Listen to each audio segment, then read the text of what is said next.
कौशल्या को मैं दशरथ से बड़ा मानता हूं सदा से। कौशल्या का धैर्य, उनकी समझ दशरथ से बड़ी है।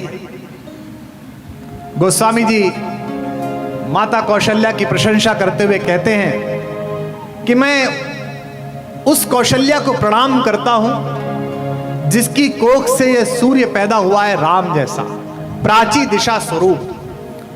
बंदहु कौशल्या दिश प्राची, कीर्ति जासु सकल जग माची, जिसकी कीर्ति पूरे संसार में प्रसिद्ध है। जब भरत के लिए राज सिंहासन कैकेयी ने मांगा और कहा कि राम को वन भेजना है,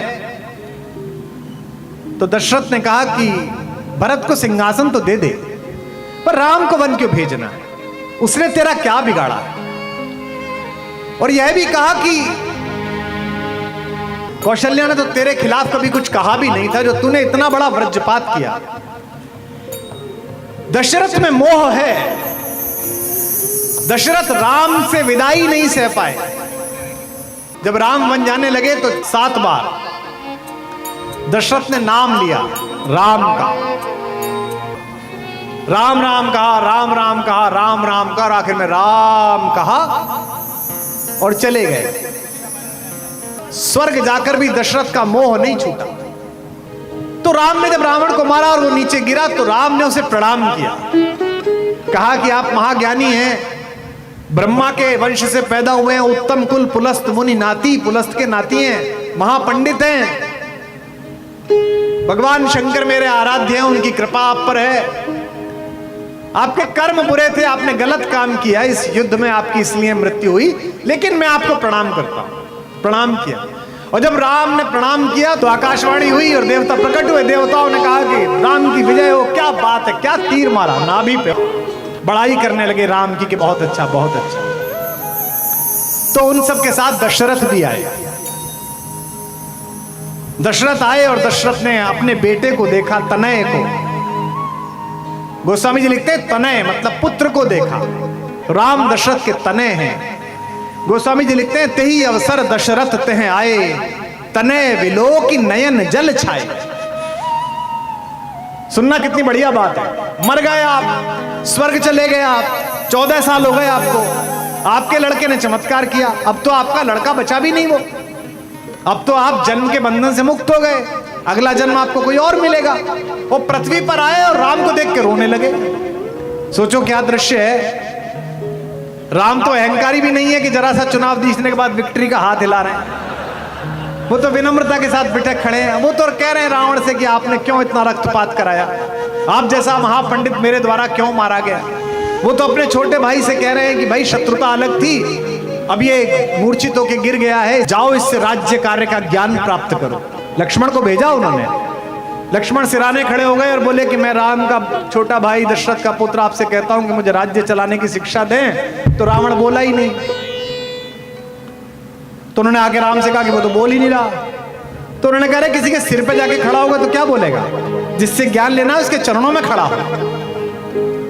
और जाकर दोबारा लक्ष्मण रावण के चरणों में खड़े हुए और कहा कि मैं आपको प्रणाम करता हूं, मैं राम का छोटा भाई हूं, मुझे राज्य चलाने का ज्ञान दीजिए। तो रावण ने ज्ञान दिया। उसी समय जब ये चल रहा था तो दशरथ आकर खड़े हुए। तेही अवसर दशरथ तेह आए, तनय विलोकी नयन जल छाए। गोस्वामी जी लिखते हैं रघुपति प्रथम प्रेम अनुमाना। रघुपति को लगा कि शायद प्रेम है, प्यार में जैसा सबका प्रेम है, इंद्र का है, वरुण का है, मरुत का है, ब्रह्मा जी का, इनको भी मुझसे प्रेम है इसलिए हो गए होंगे। फिर देखा प्रेम नहीं है, मोह है। तो राम ने क्या किया जो दुनिया में कोई नहीं करता, पिता तक को आंखें दिखा दी। आपके यहां तो दिखा देते हैं कई नेता, उन्होंने अपने बाप को भी आंख दिखा दी कि अब तुम मर गए हो, हमारी तरफ मोह मत करो। गोस्वामी जी लिखते हैं चितई पितई दीनौ बहु ज्ञाना। बाप को देखा ध्यान से और कहा कि मर गए हो, हमारे मोह से बाहर निकलो, अब हम तुम्हारे बेटे नहीं हैं। एक तो दशरथ हैं जो जीवित रहते राम राम कह के शरीर छोड़ रहे हैं आयु से पहले, मरने के बाद भी राम के मोह में हैं। और एक कौशल्या है जो बेटे से कह रही हैं, कहो तात जननी बलिहारी।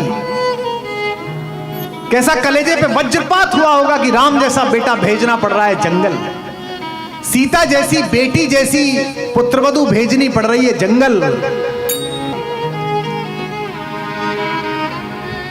कहौ तात जननी बलिहारी, जननी बलिहारी, कबहि लगन मुद मंगलकारी।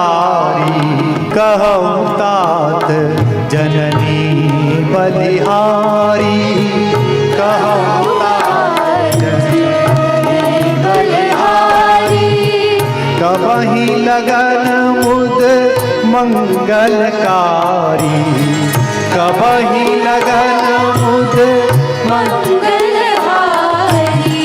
कहती है कि कर्तव्य और आनंद के बीच खड़ी हुई मैं तुमसे ये कह रही हूं कि इस जन्म में लाभ हानि मत सोचो। अगर केवल पिता के कहने पर तुम्हें जंगल जाना पड़ता तो भी तुम पिता से कह देते थे कि मां ने मना किया है, मैं नहीं जा रहा, क्योंकि पिता से मां बड़ी होती है।